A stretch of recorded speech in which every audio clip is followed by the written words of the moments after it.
Assalamualaikum warahmatullahi wabarakatuh. Perkenalkan, saya Sariful Husaini. Saya dari kelompok 1 yang beranggota Ahmad Faisal. Di sini saya selaku moderator. Kita langsung mulai saja presentasi tentang pemasaran internasional yang akan disampaikan oleh Ahmad Faisal.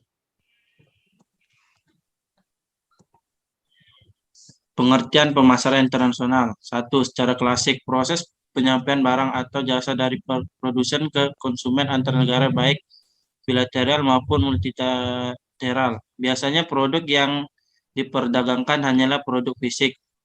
2. Secara moderat, aktivitas pemasaran atau implementasi dari bauran pemasaran antar negara dengan maksud memuaskan konsumen baik bilateral maupun multilateral berupa produk fisik maupun produk non-fisik. Pemasaran internasional timbul karena hal-hal sebagai berikut. Jenuhnya pasar dalam negeri.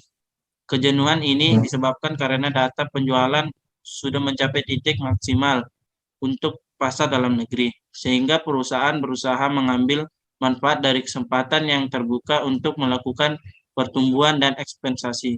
Adanya hubungan diplomatik, aspek politik menyebabkan timbulnya hubungan diplomatik sehingga mendorong terjadinya pemasaran internasional.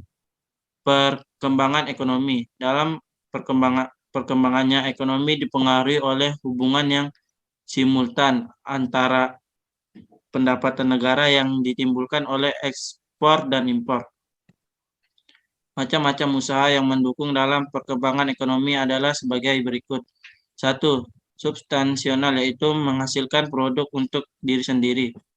2. Ekspor bahan baku yang bersifat alasan atau belum diolah. 3. Ekspor barang setengah jadi. 4. Ekspor barang jadi. 5. Ekspor barang hasil industri. 6. Ekspor barang-barang kebutuhan industri. 7. Adanya pengaruh aspek sosial budaya. 8. Adanya perkembangan iptek. 9. Adanya faktor alam. 10. Adanya pertahanan keamanan. Pemasaran internasional timbul karena didasari kekuatan-kekuatan sebagai berikut. Orientasi manajemen pemasaran internasional.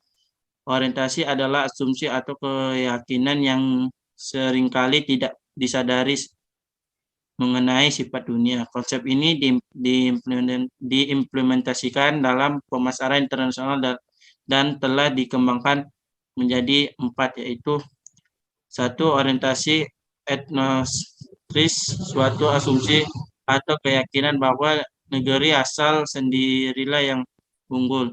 2. Orientasi poliensentris, keyakinan yang didasari bahwa setiap negara unik dan beberapa serta cara untuk meraih sukses di setiap negara adalah menyesuaikan diri dengan perbedaan unik dari setiap negara.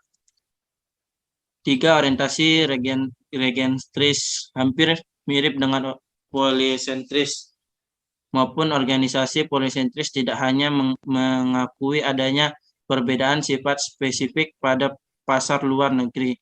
4. Orientasi geosentris, suatu organisasi yang berorientasi akan memperlakukan semua pasar luar negeri sebagai suatu kesatuan, yakni sebagai pasar global. Akan dilanjuti oleh teman saya, Sariful.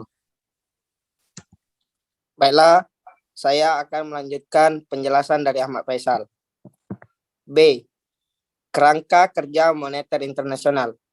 Pertumbuhan yang cepat dari perdagangan dan investasi era pasca Perang Dunia atau PD2 telah menciptakan kebutuhan likuiditas yang mendesak, yaitu uang atau cara untuk membayar untuk mempermudah pertukaran barang atau jasa.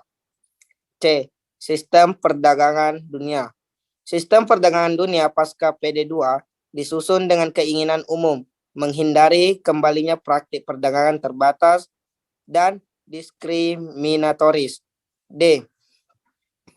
Perdamaian global. Keadaan damai merupakan dasar yang relatif stabil untuk pertumbuhan ekonomi internasional yang sehat dan cepat. Next.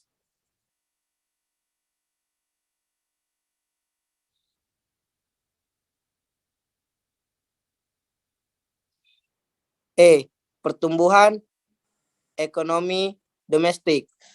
Ada dua alasan mengapa pertumbuhan ekonomi menjadi kekuatan yang mendasari perluasan ekonomi internasional. Pertama, pertumbuhan telah menciptakan kesempatan pasar. Kedua, pertumbuhan ekonomi telah mengurangi penolakan yang mungkin telah berkembang sebagai respon terhadap masuknya perusahaan asing ke dalam ekonomi domestik. F. Teknologi, komunikasi, dan transportasi. Hambatan waktu dan biaya akibat jarak telah berkurang dengan ditemukannya teknologi baru dalam komunikasi dan transportasi, sehingga penyampaian data dan barang dapat dilakukan dengan lebih efektif dan efisien. G. Korporasi global dan transnasional. Korporasi global atau transnasional atau perusahaan bisnis apapun yang mempunyai tujuan bisnis global dengan menghubungkan sumber daya dunia dengan kesempatan pasar dunia adalah organisasi yang telah bereaksi terhadap kekuatan yang mendorong, menghambat, dan melandasi dunia. Terima kasih. Sekian dari diskusi kami.